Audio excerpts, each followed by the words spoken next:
I got separated from my friends because as the clubs closed on that night, I got some calls from my friends who I got separated with who were in another bar causing trouble, which I didn't know. And they would ring me up and say, oh, Jacob, it's kicking off, you need to come and back us up. So me being the, 18, 19-year-old I was back then, I only cared about my friends. And so I went running down to the scene and didn't ask my friend, what's going on? Why are you lot getting into an altercation for? Why are you lot causing drama? Or try and de-escalate the situation and tell them to keep moving on.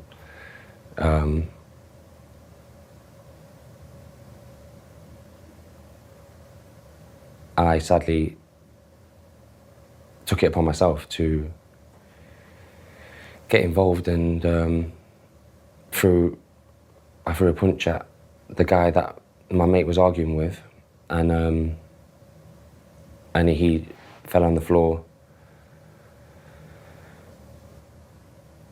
What were you doing in the days after that?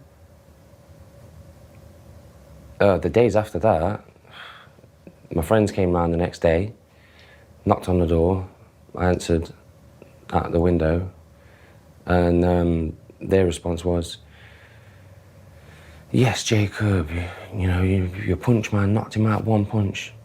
Like, trying to, praise me for what I did. And I guess at the time, I felt a little bit of pride getting that acknowledgement from my friends.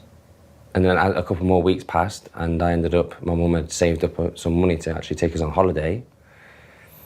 And we went to Tenerife and it was like on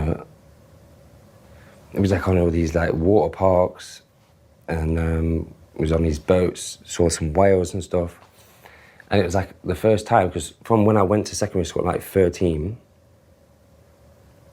I'd almost become ashamed of my mum. Now I was a young teenager, trying to impress all my mates.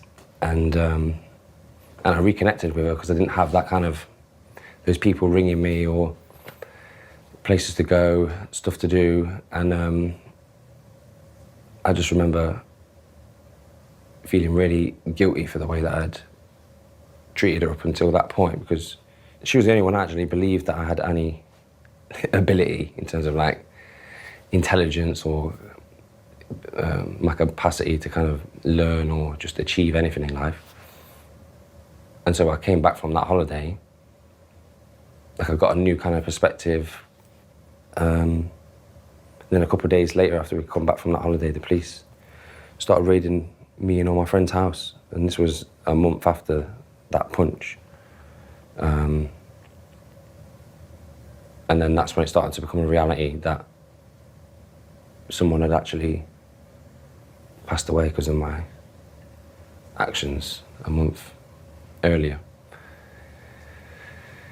Do you remember when and where did you first hear that James, the guy who you hit, died? When I handed myself in at the police station, the police had called my mum's landline number and they said, don't worry, nothing to worry about, just following up on an investigation, can you come and hand yourself in at the police station? I'd known some of my friends were being arrested at the time, but wasn't 100% sure what for or anything. And so, yeah, when I went and handed myself in at the police station, that's when they first, told me that they were arresting me. At the time, they were arresting me on suspicion of murder. How did it make you feel? A mixture of every unpleasant emotion combined. Shock, disbelief, self-pity. And I guess at that time I also felt unfortunate. I felt like I was, why has this happened to me?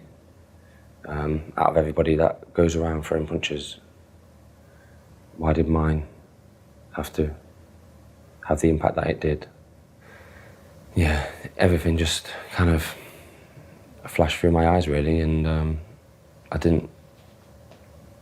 In the end, I just became numb and just blanked it all out.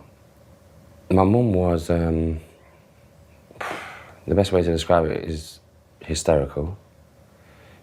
She just kept crying about the pain that the other person's mum would be feeling. And I found that really difficult to even try and think about, because up until then I didn't really know how to talk about emotions. I didn't know how to talk about feelings. I didn't even know how to ask for help.